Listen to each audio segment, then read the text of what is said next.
Ai, a minha mãe, mãe, eu te amo. Minha mãe é maravilhosa. A gente é muito diferente, mas a minha mãe sempre me apoiou, sempre me apoiou, sempre disse, filha, se esse é o teu desejo, vai, não te prende, só vai. E mesmo sabendo, assim, que, tipo, querendo ou não, eu ajudava ela com a minha irmã, era só nós três, entendeu? Tipo, ela não foi egoísta, sabe? Ela não falou, não vai. Não, ela disse, vai, tu quer ir, vai. E a minha mãe, eu digo que hoje, ela me permitiu hoje falar, poder contar a minha história, que a minha história, eu só estou aqui porque ela esteve e com todos os sacrifícios que ela teve para me permitir até estudar e ser a jornalista que eu sempre quis ser, né? Ela me ajudou muito. Então, assim, o que eu acho que o que sempre me ajudou muito é ter uma mãe muito... Minha mãe é muito foda. Eu amo ela demais. Minha mãe é foda. Minha mãe, assim, era a pessoa que, quando eu caía, assim, ela dizia, não, vamos lá, gata, lava o rosto e anda. Tu não tem tempo pra chorar, não.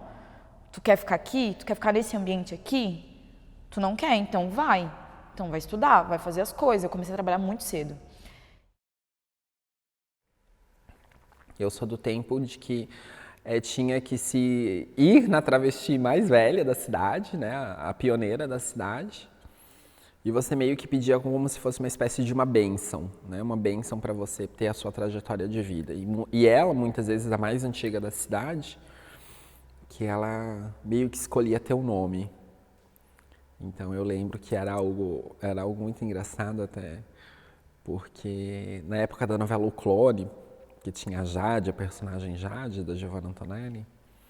Então, meio que toda a cidade que você fosse, você ia conhecer uma trans, uma travesti que era Jade. Porque também se tinha muito esse simbolismo, né, midiático, né, uma relação com filmes, uma relação com a própria televisão, com as novelas. Só que ela nunca foi uma mulher que participou de movimentos negros, né? Mas ela sempre foi uma mulher em movimento e ela sempre me colocou muito essa questão de como ser, de eu me encarar e me entender como Cleusi, como uma pessoa que pode. Porque as histórias que ela me contava, ela enquanto empregada doméstica, ela automaticamente me colocava que não era esse mundo que ela queria para mim. Ela, por muitas vezes, ela contou histórias de que, quando ela trabalhava como empregada doméstica, ela era impedida, às vezes, até de comer. Então, isso ela sempre colocou assim muito sutil. Ela nunca foi uma mulher muito... Ela tinha uma doçura no coração, apesar de todas as histórias de vivência, a vivência dela, as histórias de dores dela, ela sempre foi muito doce. Ela sempre foi muito carinhosa nas palavras, assim. Então, ela sempre tentou, de alguma forma, me fazer entender, eu e meus irmãos, de que aquela não era aquela vida que ela queria pra gente. Ela estudou até a 5ª série e aos 12 anos de idade eu disse para ela, mãe, aos 12 anos eu decidi ser jornalista.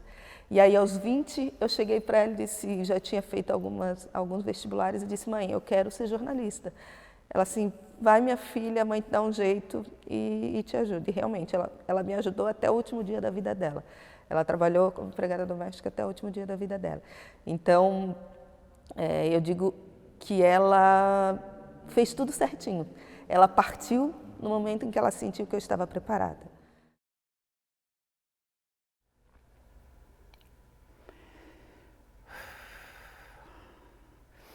Acontece que meu pai sofreu um acidente na época, caiu uma tora nas costas dele, ele ficou torto, não pôde mais trabalhar, e a minha mãe, por isso que a gente mudou para Turvo, né, porque lá no interior onde eu morava eles trabalhavam com madeireira, meu pai cortava madeira no mato, tinha uma serraria, eles tinham, né, meus tios, meu pai, e caiu uma tora nas costas do meu pai e ele ficou avariado, né, para sempre assim. Aí a gente mudou para Turvo e a minha mãe tinha que dar conta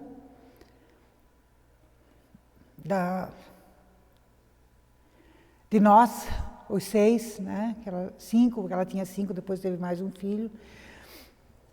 Então, ela arrumou um emprego de funcionária pública, ela conseguiu passar num concurso público do Estado para ser faxineira da escola, e foi o que nos salvou, assim, né?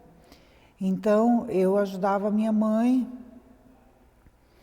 E quando eu fiz 17 anos, eu terminei o segundo grau, 17 para 18, 18 anos, e eu disse, mãe, eu queria muito estudar. Mas eu cuidava do meu irmão menor, que tinha 4 anos, e eu sabia que a mãe, eu não vou poder falar, eu vou chorar muito.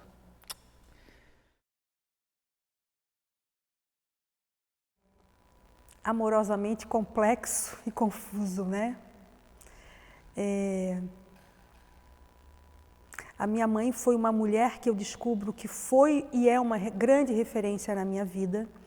E eu vejo isso com muita profundidade na minha crise ali dos 40 e poucos anos, quando a minha vida fazendo psicoterapia se aprofunda e eu desejo com muita sede a busca pelo meu conhecimento. Nós, em determinados momentos da vida, tivemos muitas discussões, mas muito amor. Mas aí eu disse para minha mãe, pois é, mãe, eu queria muito estudar, mas não vai dar, né? Porque, enfim, eu preciso cuidar do Madison, eu preciso ajudar a senhora. Aí ela, na sua simplicidade camponesa, disse, não, minha filha, você vai estudar. Uma mulher tem que ser independente, uma mulher não pode viver dependendo de marido. Você vai estudar, tu vai estudar, minha filha.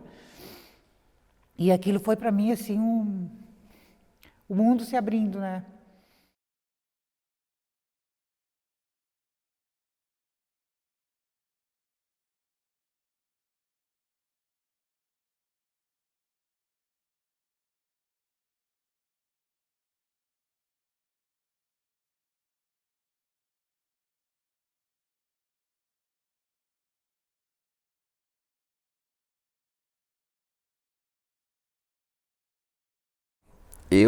De processos de violências, elas são cotidianas, elas são diárias. E elas acontecem a todo minuto. Eu sou um corpo político. Então, eu entrar num espaço que não é para aquele meu corpo estar ali, eu estou fazendo um ato revolucionário.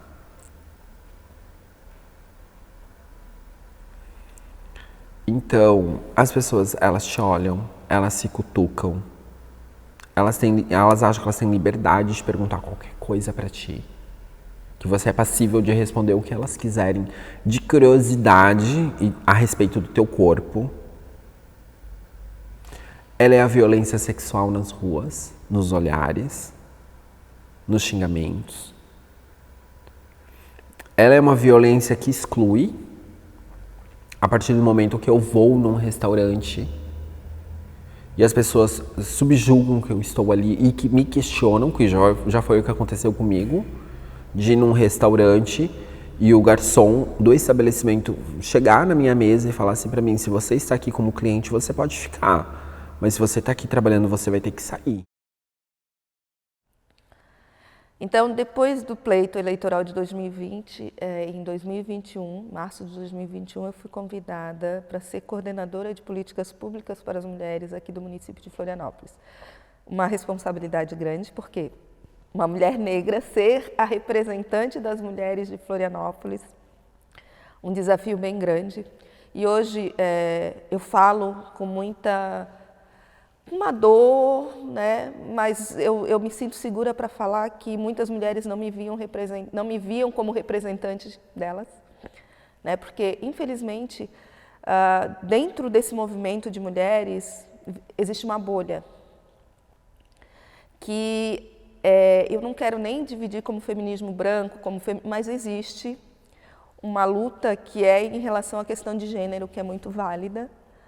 Mas quando a gente fala, quando eu, uma mulher negra, à frente de uma coordenadoria para falar dos direitos das mulheres, fazia esse recorte da mulher negra porque se a gente for ver na pirâmide, a mulher negra, né, é a que mais morre por violência doméstica, é a que recebe menos, é a que tem a menor escolaridade, é a que tem... Tem vários índices que fazem da mulher negra estar lá na base da pirâmide. Porque quando tu quer pertencer a um lugar, tu engole muita coisa, tu engole muito sapo, né? Tu quer ser aceita dentro daquilo ali.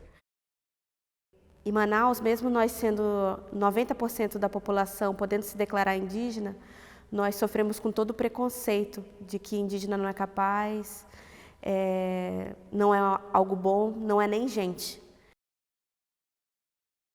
Então sempre tive um núcleo de pessoas, né? Muitos homens, brancos, e isso é muito doido, né? Porque era isso, eu era a Ana Brother, né? Que se tivesse que levar os caras, os representantes pro puteiro, eu levava, botava no meu carro, levava os caras, tipo... Mas eu nunca era vista como uma opção de se relacionar, entendeu? Sempre como a Ana Brother, era isso, entendeu? O fato de eu entrar num local e as pessoas andarem atrás... Eu sempre achei que isso era normal, tá? Eu sempre achei que isso que acontecia com todo mundo. E aí tu começa a perceber que não é com todo mundo. Tu começa a perceber o quanto isso te perseguiu, o quanto isso te acompanha e tudo bem. Né? Porque quando a gente fala em violência contra as mulheres indígenas são as que não aparecem nos relatórios de violência. Né? As mulheres indígenas não aparecem enquanto encarceradas. As mulheres indígenas não aparecem como mães. E eu posso falar isso com toda propriedade, porque quando eu ganhei os meus filhos em Santa Catarina, quando eu dei entrada na maternidade, nunca me perguntaram como eu me enxergava, como eu me declarava. E quando eu recebi o papel da alta, mais uma vez estava que uma mulher branca tinha dado à luz na maternidade. E eu exigi que eu só ia sair dali quando eles se alterassem. Né? Então esse foi meu primeiro embate para me enxergar enquanto mulher indígena. Mas ela já foi proibida, literalmente, de entrar. Minha mãe morreu com 60 anos, a minha mãe morreu nova. Ela foi proibida de entrar em locais por ser uma mulher negra. Então, eu digo que eu estou num momento de questionamento, porque eu estou carregando essas dores que eu estou sentindo. Eu começo a pensar muito no que ela pode ter passado, porque até então tudo era normalizado.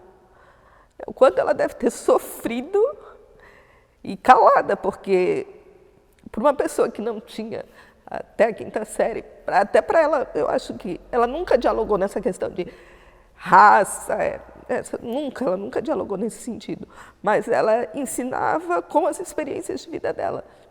Então eu fiquei imaginando o quanto ela passou, o quanto eu hoje sofro, porque para mim é muito difícil. Tá num espaço, pô, eu sou jornalista, eu sou boa, eu sou muito boa, mas às vezes, por muitas vezes, eu não tive esse reconhecimento, né? E eu me questionava se realmente eu era boa, sabe?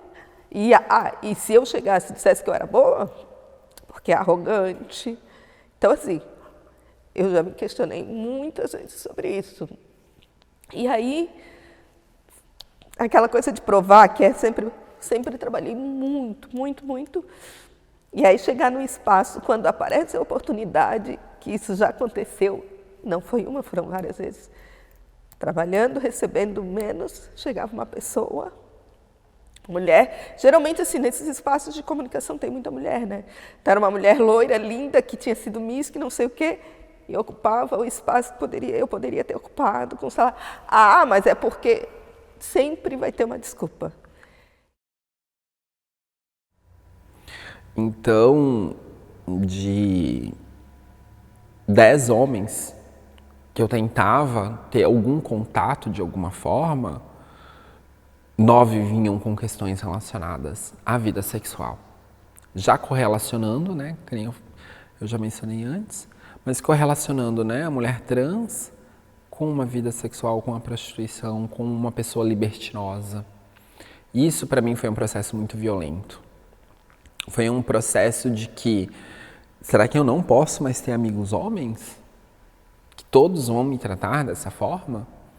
Né? E é ali que começaram, então, as violências propriamente relacionadas ao sexo. E isso é um processo muito violento para qualquer mulher. Para qualquer mulher. Independente da identidade de gênero, independente da sua cor, da sua raça, da sua etnia.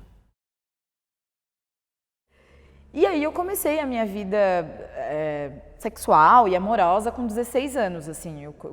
Meu primeiro namorado eu tinha 16 anos. E eu me lembro que ele era um cara super parceiro e tal, mas assim, tipo, eu tive várias relações e o meu primeiro orgasmo, ele veio aos 24 anos com uma mulher.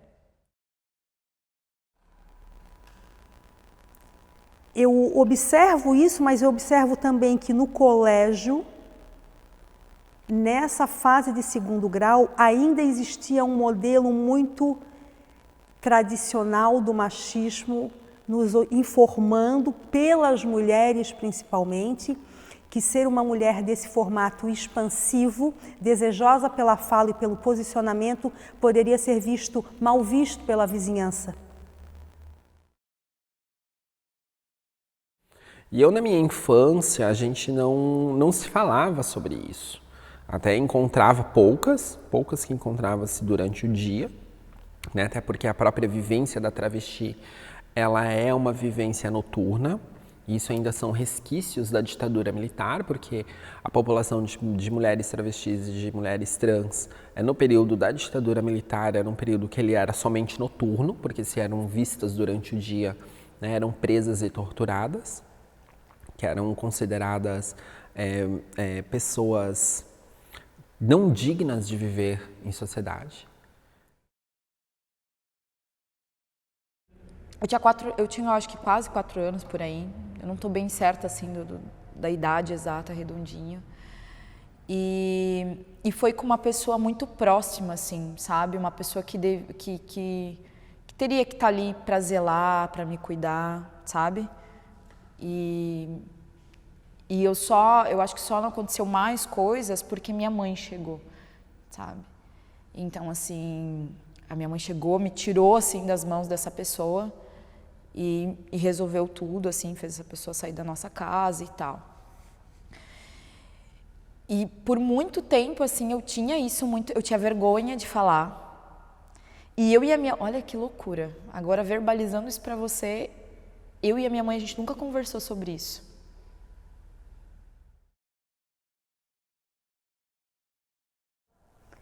E aí, ele sabia que eu era louca por bergamota. Tangerina é a minha fruta preferida. E ele pegou e disse, eu vou te dar umas tangerina. Que eu achei estranho, porque ele vendia, né, as tangerina. Não tinha por que me dar as tangerina. Bom, ele me deu as tangerinas e disse, agora vamos entrar aqui, que era o galpão, que eu vou pegar os ovos, ou o queijo, não me lembro bem. E aí eu entrei com ele nesse galpão, porque eu não tinha por que não entrar. Porque ele era um velho, e ele era da nossa confiança. Né? Eu ia lá com a minha mãe, eu conhecia a mulher dele. E aí eu não lembro mais o que aconteceu. Eu só lembro que eu cheguei em casa, correndo com a bicicleta, toda babada. Sim, ele me beijou, ele me lambeu, eu não lembro.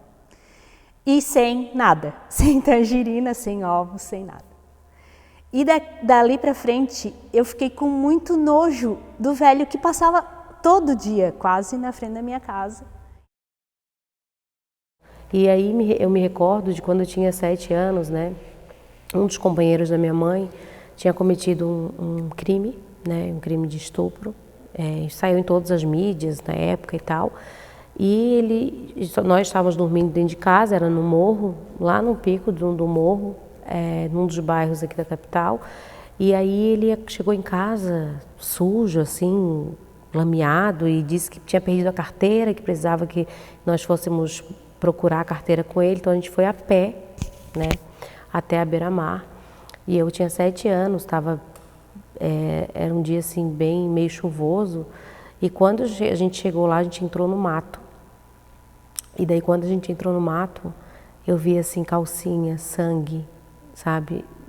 Um cenário do fato que aconteceu, assim, do crime. E aquilo ali, quando eu li a calcinha, eu falei, era uma mulher que estava aqui. Um corpo coletivo. E esse corpo coletivo, ele tem que ser um corpo que ele vai aceitar tudo. Então, se eu olhar para ti, se eu olhar para Mariana e perguntar qual que foi o nome registral dela de nascimento, ela vai ter que me dizer. Se eu olhar para Mariana e pedir para Mariana quantos parceiros sexuais ela teve na semana, ela vai ter que me dizer. E as pessoas acham que elas podem perguntar qualquer coisa para mim e eu tenho que abaixar minha cabeça e sim, eu vou te responder qual que é a sua pergunta. E isso reflete, né, isso é propriamente histórico. Porque as pessoas, elas pensam, né, que somos excluídas de dentro das nossas famílias muito cedo. Né, chegamos à rua muito cedo. Somos marginalizadas pela sociedade. Então, muitas pessoas correlacionam o fato delas perguntarem essas coisas até para elas se sentirem confortáveis. Que bonitinho, eu tô dando uma atenção para Mariana perguntando essas coisas, tô dando um pouquinho de atenção para ela se sentir bem. E não compreendem o quanto elas estão sendo violentadoras.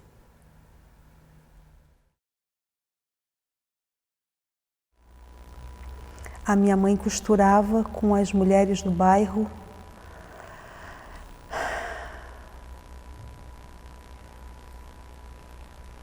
No salão paroquial da igreja católica. E o padre, passando por lá, me convidou para ganhar bala, me ofereceu balinha. E a minha mãe disse que tudo bem, que eu poderia ir até a casa paroquial. E eu fui.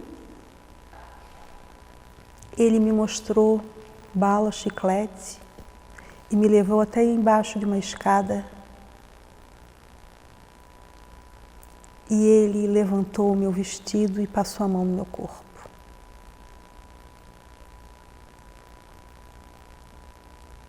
Eu era uma menina, uma criança que eu acho que 4 anos é a sensação que eu tenho. Ele baixou a minha calcinha até a virilha, com aquele olhar, passando a mão no meu corpo e dizendo que eu era moreninha. E eu lembro que tinha uma imagem de Santo Antônio com o menino Jesus no colo. E aquilo me deixou em total desespero. Só em falar agora me dá um pouco de taquicardia. E eu só lembro que aqueles minutos demoraram horas. E eu não consigo lembrar como eu voltei para junto da minha mãe e por que eu não contei. O que eu acredito é que depois a criança insegura, que tinha medo de ir para a escola, que tinha medo de falar para a professora que tinha dúvida, ela é fruto desse momento. E o mais curioso é que até hoje eu tenho verdadeiro horror a bala e chiclete.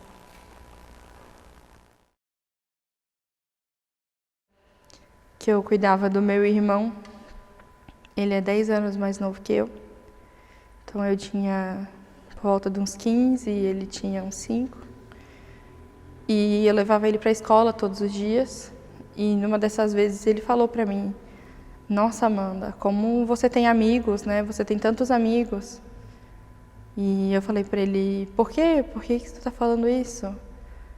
Ele disse, porque todo dia passa um carro e buzina para ti.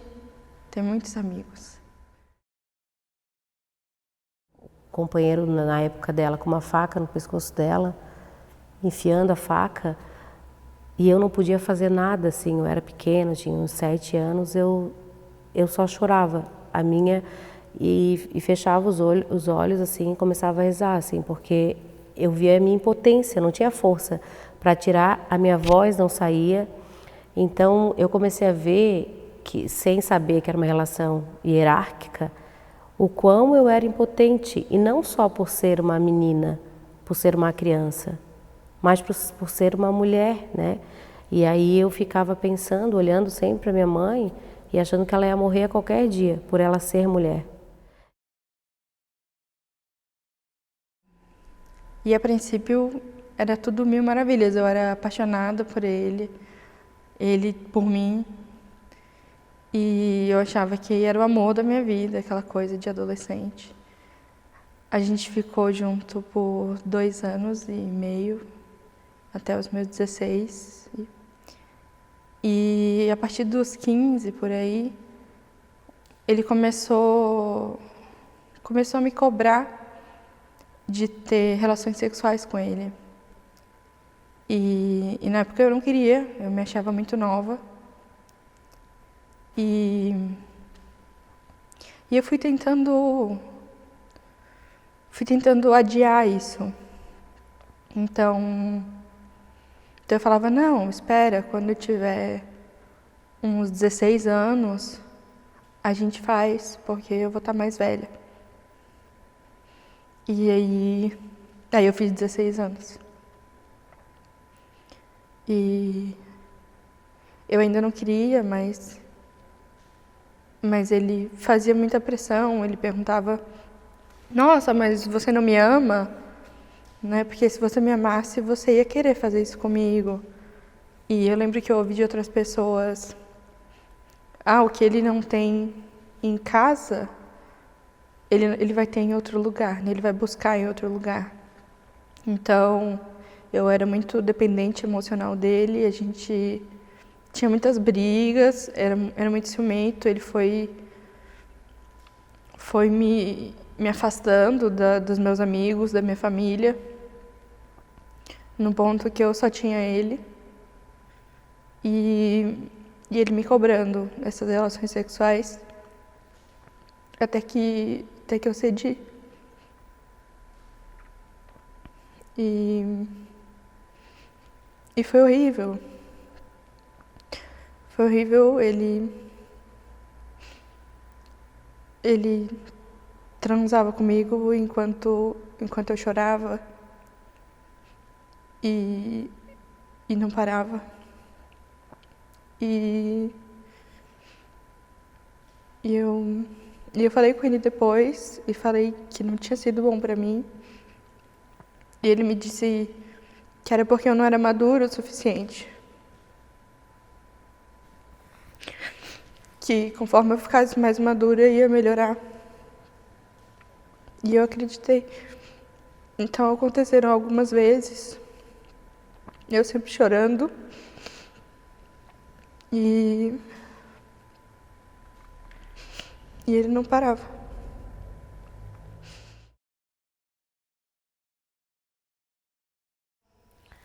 Até então, as crises foram sendo geradas quando eu comecei a trabalhar fora, quando eu fui ser professora. E a mãe do meu ex-companheiro falava que a mulher, se ela quisesse trabalhar, ela tinha que dar conta da casa, das crianças, de uma forma impecável, porque eu tinha escolhido trabalhar. Né? E eu tinha escolhido trabalhar porque eu tinha estudado para exercer aquela profissão. Né? Então, eu lembro de ter sido agredida várias vezes, porque a minha casa não estava de acordo com o que ela esperava. Né? E quando eu comecei, de fato, a me colocar, né, contra as violências, contra os impedimentos, né, contra os abusos de ciúme, né? Eu me vi numa situação de violência física, além da psicológica, né? Foi a partir dali eu cheguei ao extremo que eu fui enforcada na frente das crianças. Mas até então eu não tinha me dado conta do que tinha realmente acontecido comigo. Eu fui ter uma noção disso vendo uma série depois, aquela 13 Reasons Why. E tem uma cena da série que a protagonista, ela é estuprada numa banheira.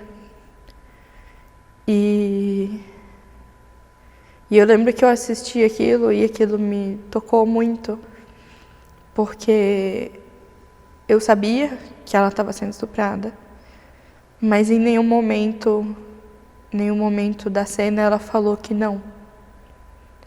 Mas era nítido que ela estava sendo estuprada. E foi aí que eu percebi que eu tinha sido estuprada.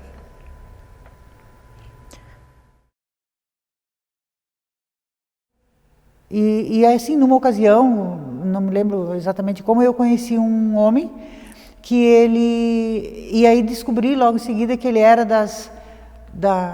do alto comando da cultura de Florianópolis, né? E aí ele começou a me paquerar e eu, né, assim, moro com uma república, moro com meninas, aí ele disse, eu posso ir domingo à tarde lá na tua república falar com vocês? Disse, pode, né? Aí falei para ele, vem um amigo aqui assim, conheci assim.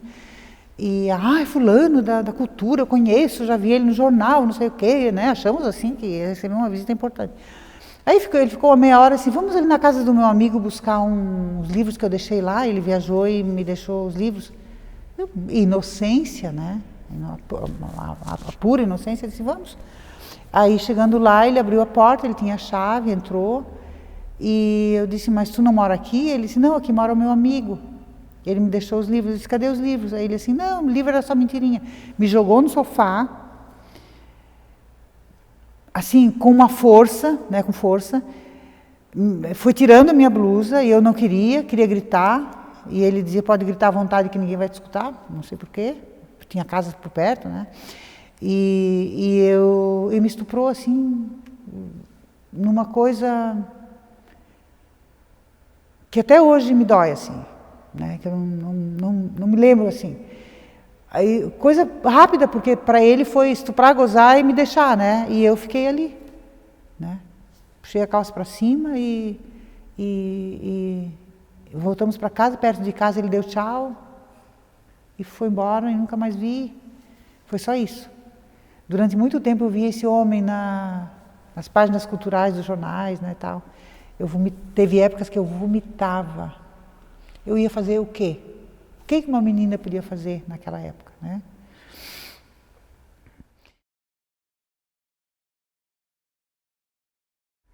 E daí ele partia para cima do meu filho, aí eu entrava na frente dele e falei para ele, se você encostar o dedo no meu filho, você vai ter que passar por cima de mim agora. Então, daí ele falava assim, sai da minha frente, senão eu vou te bater. Eu vou te dar um soco na cara. Eu falei, pode me dar, mas se você me der, você me mata. Porque se você não me matar, você vai preso.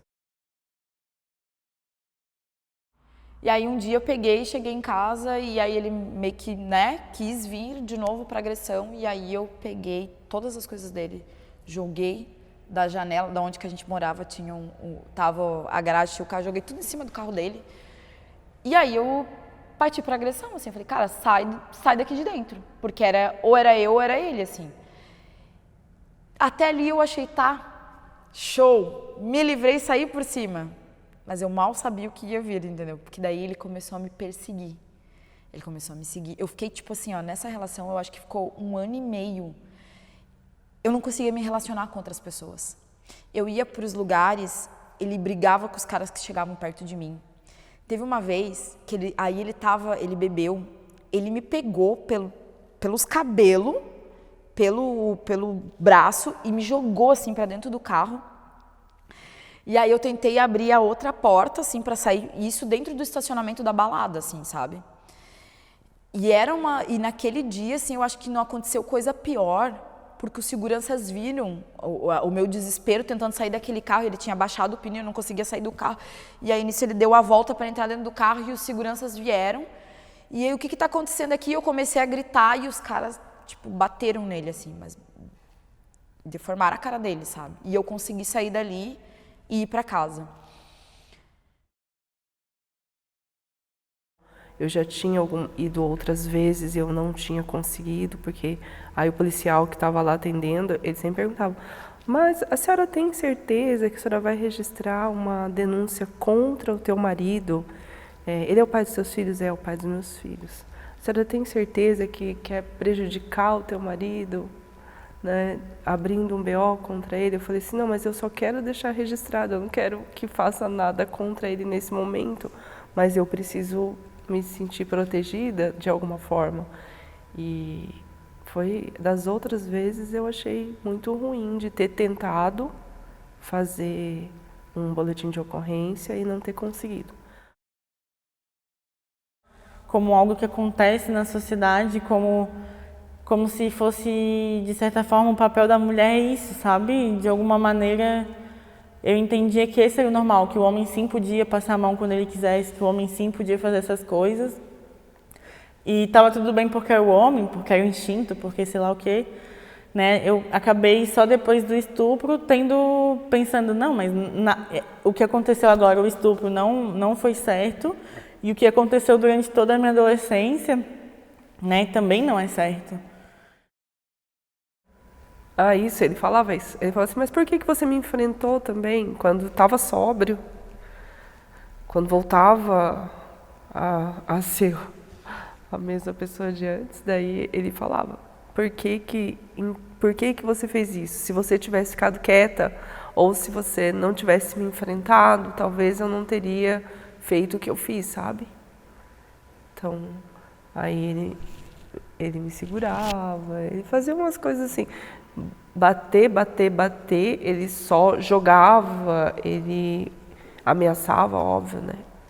Me segurou, tentou jogar do prédio, tentou jogar lá de cima. Eu moro no 12º andar, ele tentou me jogar lá de cima, mas daí...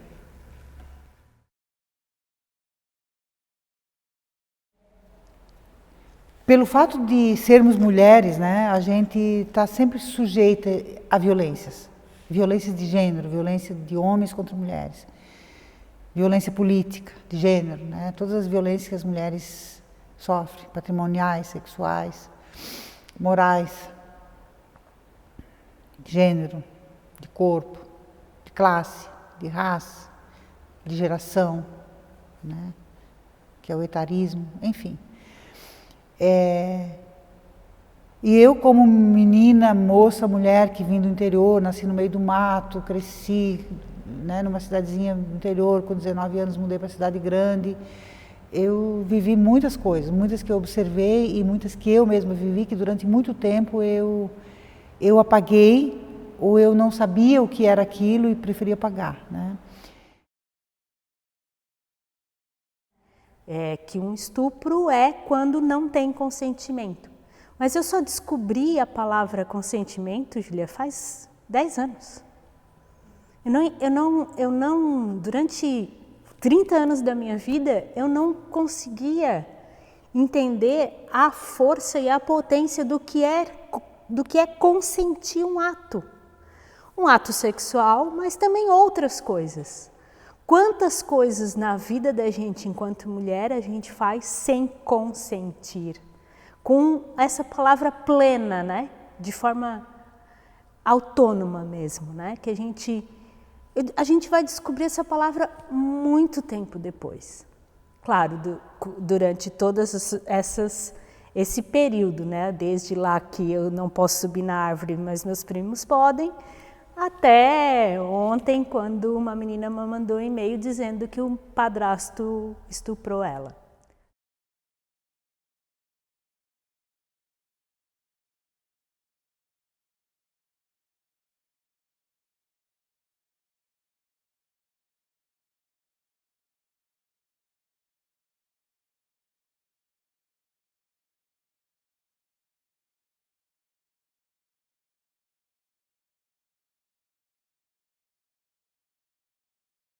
E eu morria por dentro tantas vezes, Todos os dias. Que parecia que a morte chegasse. a Dor que eu sentia. iria Acabar mas nem sempre. foi assim. Eu já encontrei A felicidade nesse lugar Parece muito distante, mas eu Ainda lembro sabe? eu tinha tudo para ser Qualquer Coisa que eu quisesse era Uma mulher forte, determinada E quando eu conheci ele tudo pareceu fazer sentido. eu tinha alguém para dividir a minha vida. sabe? construir uma família. e Como sempre no começo Era tudo incrível. estava muito juntos, Parecia me foi a minha carreira E todos esses muito Sonhos que eu dentro de mim mas do nada tudo. isso acabou eu que amada, desejada, a o amor do nada. chamada de Tudo menos com carinho, ele que antes Gostava de estar a da família, e amigos agora já dizia que eles não eram uma boa influência me afastando de todos amiga. do trabalho. amigo de de infância. meus pais família. meus primos não me viam mais Até que eu eu Mesmo não me reconhecia Nos lugares no espelho, cada dia. era uma mancha diferente, vermelho, preta as marcas, Toda a graduação de cores, chegou o momento que o seguinte, era a Próxima. surra eu pedia parar eu pedir respeito, mais ele Nunca ouviu. nunca escuto nada. que eu falei chorando. e depois vinha, que ele Remorso, ele estuprou, me xingou. humilhou. E depois que fez tudo. Amor, E que Amor. Esse Eu fiquei naquela situação tentei tomar coragem, para denunciar mas me salva. sempre. de morte. que diferença ia fazer Porque eu Morrer. em casa mas Também morrer eu fosse denunciar. era ruim, sem a bebida, Mas com a bebida. só ficava pior, eu fui parar, no hospital com o nariz machucado porque ele bateu com a nossa, filha no colo eu no chão em cima Dela. ela tinha 4 meses, eu Pensei meu fugir saí correndo com meus filhos. mas ele acabou com tudo que eu tinha que não me achava capaz nem De de sair na rua, destruiu o que eu tinha de melhor a coragem de até que quando eu ele chegou bêbado. em casa ele me jogou no no chão, cair em cima da ponta na frente. dos nossos filhos Fugiu. eu fiquei ali deixando Resto de vida e coragem. que Eu tinha até que finalmente a dor acabou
O problema não sou eu. O problema é essa sociedade, essa estrutura, essa cultura machista que faz com que eu me sinta dessa forma, impotente, né? Então, eu descobri que eu sou potente e que eu preciso falar e que a gente precisa se unir, que para mim a mudança é só coletiva, todas nós, né? É um passo, acho, gigantesco para que a gente consiga realizar as transformações que a gente quer para o mundo. Faz com que a gente nos aproxime realmente de outras mulheres que são incríveis e faz com que essas mulheres que estão se libertando dessa dor e entendendo que elas não são culpadas, se juntem a nós. É preciso combater o neofascismo, o neonazismo que hoje se encontra se espalhando em Santa Catarina, que reforça o ódio contra as nossas crianças, o ódio contra as nossas mulheres, o ódio contra as mulheres indígenas e negras, o ódio contra as pessoas pobres. Nós precisamos entender que o combate ao machismo é a defesa da vida. Nós precisamos entender que o combate ao preconceito é a defesa da vida. Nós precisamos entender que o combate a toda a misoginia é a defesa da vida. Eu sempre costumo dizer que toda mulher tem a sua gota d'água, né? Às vezes ela vem uma, vem duas, vem três, vem 15 vezes, e 15 vezes a gente tem que estar lá, porque pode ser que seja na 16ª vez. Né? Então, quem se propõe a ajudar mulheres em situação de violência a sair desses lugares e visualizar um mundo diferente, um mundo novo, né? A Maria da Penha tem uma frase ótima, né? A vida começa depois da violência, né? E que a gente ajude essas mulheres a viver de forma digna e sem violência, que se proponha a estar quantas vezes forem necessárias. Mulheres que, machucadas, sabem que têm direito a acolhimento e a fala. Mulheres que nunca passaram por essa experiência, compartilharem, que a sororidade exista. Que acreditem que existe uma rede de apoio, confiem na sua família, nos amigos, né, nesse apoio. Porque a gente precisa enfrentar e não vale a pena. Não vale a pena passar por nada disso. Ninguém precisa passar por isso. Desmistificar essa ideia do estuprador sendo esse homem num beco escuro, mas alertar para pessoas que estão dentro de relacionamentos e que sofrem violência, de que o que elas estão sofrendo é real. E estupro marital existe e que essas pessoas devem procurar ajuda, independente de quem é essa pessoa que está causando esse sofrimento. Hoje eu participo de um bloco de mulheres que a gente toca samba reggae e lá me tirou de uma depressão. É um movimento de cura para mim, estar entre elas, tão diferente de mim, sabe? Cada uma tem um jeitinho, cada uma tem a sua vivência. E o quão é lindo quando a gente está junto, quando a gente está tocando junto, quando a gente está confraternizando juntas. E eu acredito nessa potência, sabe? Eu acredito nesse movimento de mulheres assim, juntas, construindo algo junto, trabalhando juntas.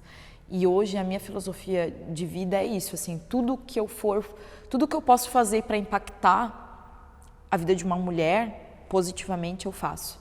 Isso é desde consumir, de comprar, de trocar, de apoiar o trabalho da Mana, de ir num show, sabe? Eu sempre tô muito isso, sempre tá muito ali no meu radar. Isso é importante para mim, porque eu acho que é a partir desses pequenos detalhes que a gente vai construindo algo muito bacana, assim, muito bonito, assim, que vai impactando todo mundo, sabe? É isso. Então, são diversas interseccionalidades que me fazem hoje nesse lugar de fala tão doído. Mas também que me fazem forte, porque eu acredito que eu poder utilizar esses espaços para falar, pelo menos eu incomodo. Tem algumas pessoas que não gostam de ouvir, então pelo menos eu incomodo. Então isso eu acho que já de alguma forma faz a diferença. É um caminho dificultoso, não vou dizer que vai ser um caminho fácil, que eu vou estar mentindo. Mas que apenas que se permitem ser quem são. Que se libertem, que essas mulheres, que elas se libertem dessas amarras societárias que são colocadas. Que elas se colocam enquanto pessoas dignas de sociedade, que a sociedade vai dizer que a gente não é digna de viver na sociedade, mas somos dignas sim. Que busquem, que não se sintam ameaçadas por esse sistema. Que eu sempre digo, a partir do momento que uma travesti cai, 10 outras se levantam. Porque a nossa força, a nossa ancestralidade, eu acredito muito no sangue das travestis e transexuais que já morreram na história desse país. Então, eu acho que todas nós mulheres temos uma força incrível, uma força revolucionária incrível, e que se a gente visse isso no coletivo, sabe, a gente conseguiria fazer muito mais por nós mesmas, né? Porque, infelizmente, por mais que a gente acredite, tente acreditar que existem políticas públicas que visam diminuir a questão do feminicídio, melhorar a questão da educação, muitas vezes, se não é a gente que faz algo por nós mesmas, a gente acaba se afundando, né? Então, eu gostaria mesmo que toda mulher enxergasse esse poder revolucionário de mudança que ela tem dentro dela. Não te escondas, mulher, por detrás das cortinas, lavando latrinas e dizendo amém.